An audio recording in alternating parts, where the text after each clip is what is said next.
Le bonheur, c'est de faire un détour chez Perrette après l'école pour y remplir un sac de bonbons. Les sucreries ne manquent pas. Le Fun Dip, les fizz qui pétillent sous la langue et bien sûr l'incontournable Trill, cette gomme au savon pas mangeable ou délicieuse.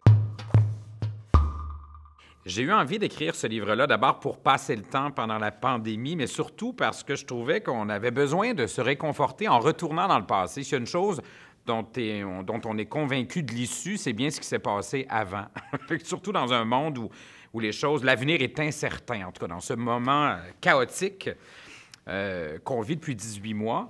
Bien là, moi, j'écoute La soirée est encore jeune, j'écoute surtout J.S. Tendresse et je savais bien que Jean-Sébastien Girard et moi, on avait les mêmes références.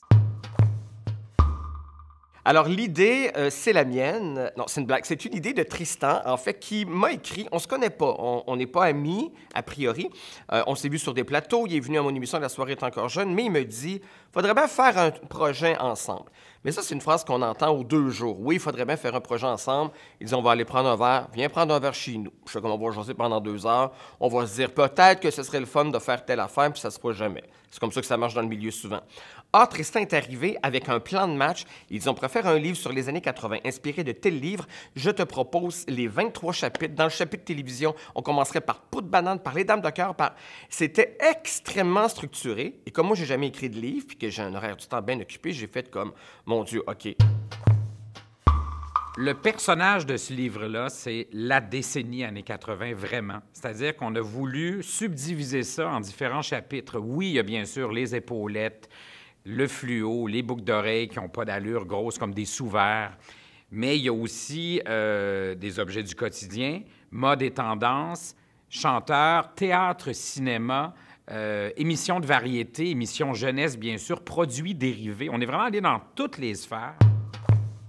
Je suis quelqu'un qui aime beaucoup le passé, qui aime beaucoup l'histoire. Donc oui, je pense à Laurent Turcot qui a écrit beaucoup de livres sur Montréal, des livres photos.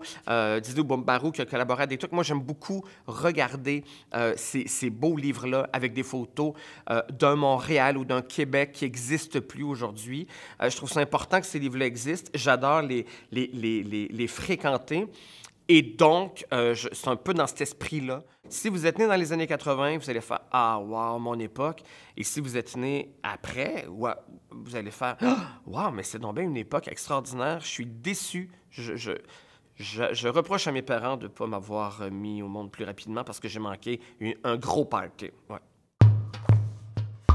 Le gâteau Vachon, symbole de l'entrepreneuriat Beauceron, dont les gâteaux sont délifraîchement bons, propose de nouvelles pâtisseries, le puff aux fruits.